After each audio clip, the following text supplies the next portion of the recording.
Hello, Assalamu alaikum everyone. This is Muhammad Ali Zafar, your ECAT instructor, and today we are here with the most important topic, I would say. Yes, if you watch this video and you would take your paper, I assure you, you're not gonna go below 90%. And if you take other lectures as well, it's for sure that you're gonna make or cross the 100% limit. We have inshallah prepared ourselves to be undefeated champions, especially in English, and we'll be saving time because time तो बहुत ही limited है. तो English के अंदर पूरे marks भी ले लेते हैं, लेकिन बच्चे अक्सर English में time बहुत waste कर देते हैं और English की comprehension passage पे इतना time दे देते हैं सिर्फ 10 marks के लिए कि बाकी paper के अंदर वो time पर ठीक तरह से नहीं दिया जा सकता. तो time बिल्कुल थोड़ा देंगे because आज हम technique पढ़ेंगे, the skimming technique, and we are gonna ace. Ace means to defeat or to get the best, to get the better of something, and you're gonna ace comprehension by skimming. Comprehension के अंदर skimming की technique apply करेंगे और सवालों के जवाब देंगे. बहुत जल्द इस वीडियो के अंदर आपको पता लग जाएगा ये क्यों इतनी important है. Only a few minutes to go. जी, अब देखते हैं. सबसे पहले हमने अपनी पहली वीडियो में, पहले लेक्चर में डिस्कस किया था, दूसरे में, कि क्वेश्चंस पहले पढ़ने हैं. क्वेश्चंस आपने पढ़ लिए हैं, 30 से 40 सेकंड हो गए हैं, क्वेश्चंस जहन में ताज़ा हैं और फ़ौरन आप पैसेजेस की तरफ आए हैं, अपने टेक्स्ट की तरफ आए हैं. उस टेक्स्ट के अंदर होगा क्या? 3 से 4 पैराग्राफ्स होंगे, राइट? अब उसके अंदर जो इन्फॉर्मेशन है आपने जल्दी से पेन पकड़ लेना है, ठीक है, कलर्ड पॉइंटर पकड़ लेना है. You gonna mark the text, the first line. पहली लाइन के अंदर आप आएंगे पहले पैराग्राफ की और आप उसमें देखेंगे कि इसमें क्या बात हो रही है. यहाँ पे है they were happy after their victory, यानी विक्ट्री, हैप्पीनेस, बस ये 2 वर्ड ज़हन में बिठा लेने हैं. अच्छा, सवाल ये पहला अगर आ जाता है, what was the feeling of the whole team, right, in the beginning, or were they ecstatic, who was ecstatic or who was jubilant. इस तरह के words जो कि happy के synonyms हैं, अगर ये आ जाते हैं तो परेशान नहीं होना पहले, क्योंकि normally comprehension के सवालों का sequence 1 2 3 4 उसी तरह से होता है जिस तरह से text का sequence होता है. यानी पहले पैराग्राफ में से 2-3 सवाल आ जाएंगे और वो पहले 2-3 ही होंगे. तो परेशान नहीं होना, आपने बस उन सवालों को पढ़ लेना है और फिर आपने अपने टेक्स्ट की तरफ आ जाना है. अब पहला सवाल था हु वाज एक्सटैटिक. हमने स्किम किया. स्किम से मुराद है कि हमने पहली लाइन पढ़ी, उसके अंदर से इंफॉर्मेशन ली और हमने टिक लगा दिया और बाकी पैराग्राफ को फ़िलहाल छोड़ दिया. इसी तरह आप दूसरे पैसेज पे आए, स्किम किया, पहली लाइन पढ़ी और आपने MCQ किया. ये हो ही नहीं सकता कि पहली लाइन में से MCQ ना बन के आया हो. 4-5 पैसेजेस होंगे या जितने भी पैसेजेस होंगे उनमें it's a must and it's the basic rule of comprehension कि आपने पहली लाइन जो कि टॉपिक सेंटेंस होती है, क्या होती है? Topic sentence. आपको ये लफ्ज़ ना भी याद रहे तो नॉट अ बिग डील. तो जो इसके अंदर ही पहली लाइन के अंदर ही नॉर्मली टॉपिक सेंटेंस पाया जाता है. टॉपिक सेंटेंस होता है मरकज़ी ख्याल किसी भी चीज़ का. तो जो पैसेज का मरकज़ी ख्याल है वो नॉर्मली तो टॉपिक सेंटेंस में पाया जाता है, कहीं और भी हो सकता है. राइटर जिसको at the end of the passage भी ले आते हैं नरेटिव स्टाइल में या डिस्क्रिप्टिव के अंदर, और भी काफ़ी सारी चीज़ें हैं.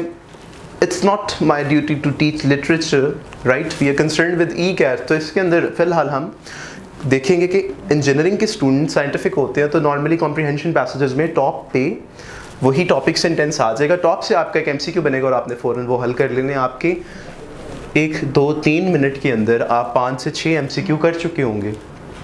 तो अब कोई भी ऐसा सब्जेक्ट नहीं है जो आपको इस स्पेस से MCQ अटैम्प्ट करने की इजाज़त देता है, right. So it's the least time consuming technique. अच्छा, जो बाकी बच जाएंगे अब वो कैसे करने हैं? Now listen very carefully.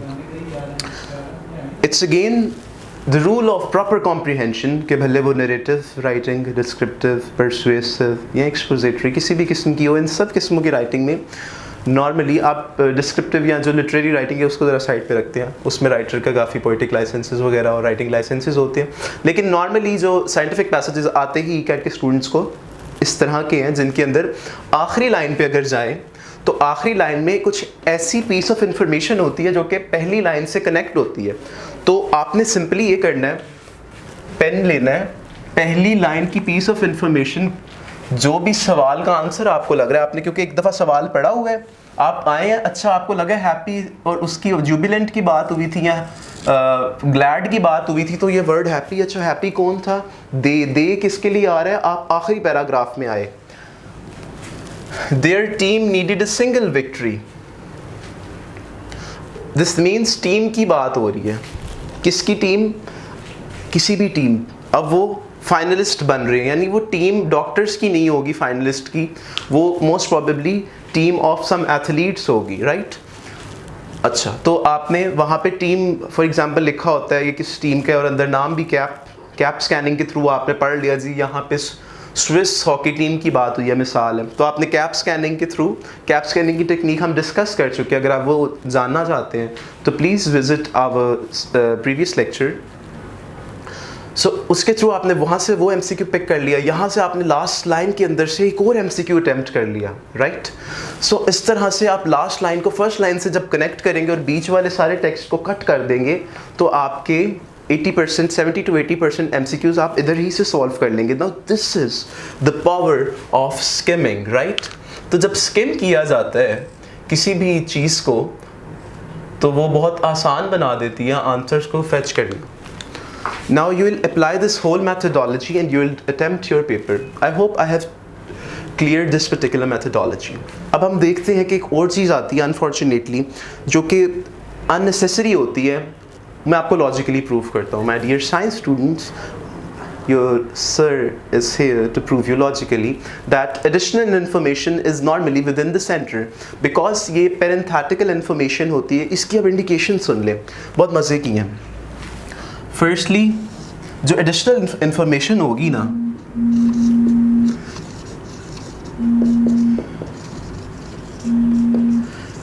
additional information would normally be having commas, it would be separated by commas, it would be separated by semicolon, or it could be separated by dashes, और इन दो कोमास के बीच में या इसके बाद या दो commas के बीच में या फिर इन डैशेस के बीच में जो बात आती है वो नॉर्मली क्या होती है, पेरेंथेटिकल होती है, यानी कि पेरेंथेसिस में उसको लिखा जा सकता है, वो एडिशनल होती है, उससे नॉर्मली MCQ नहीं बनता। बात सुनिए, एक्सेप्शन अगर किसी एग्ज़ाम में आ जाती है तो कोई मसला नहीं, एक्सेप्शन एग्जामिनर आपको चैलेंज भी कर सकता है, एक आधा MCQ डिफरेंस क्रिएट करने के लिए चैलेंजिंग भी हो सकता है, but 80 to 90% of the MCQs के अंदर ये वाले इन्फॉर्मेशन को आप साइड पे रख सकते हैं। For example, it was due to the prayers of the well wishers who had been, right? So यहाँ पे हमने देखा कि पेरेंथेटिकल इन्फॉर्मेशन हमें या एडिशनल इन्फॉर्मेशन हमें कॉमास, इस सेमीकोलन और इस पंक्चुएशन मार्क के अलावा एक और वर्ड के थ्रू मिल रही है, वो है हु।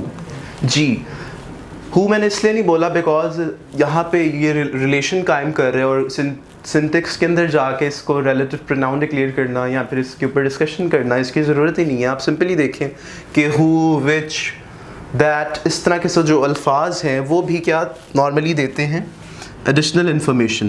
कौन से? Who,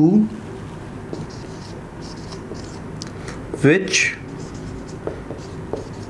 that. अब ये जो नॉर्मली एडिशनल इन्फॉर्मेशन के चंक्स हैं इनको ओमिट करके कॉम्प्रिहेंशन पैसेज को सॉल्व किया जाएगा। जब ये ओमिट कर लिए जाएंगे तो आप फिर ड्रॉप डाउन करेंगे, drop down to the last line, go to the first line and then omit the additional information and drop to the last line, drop to the last line for getting information, और उसको connect करना है पहली line के साथ और आपको पूरी कॉम्प्रिहेंशन सॉल्व होती नजर आएगी। Now it's like a mystery resolved.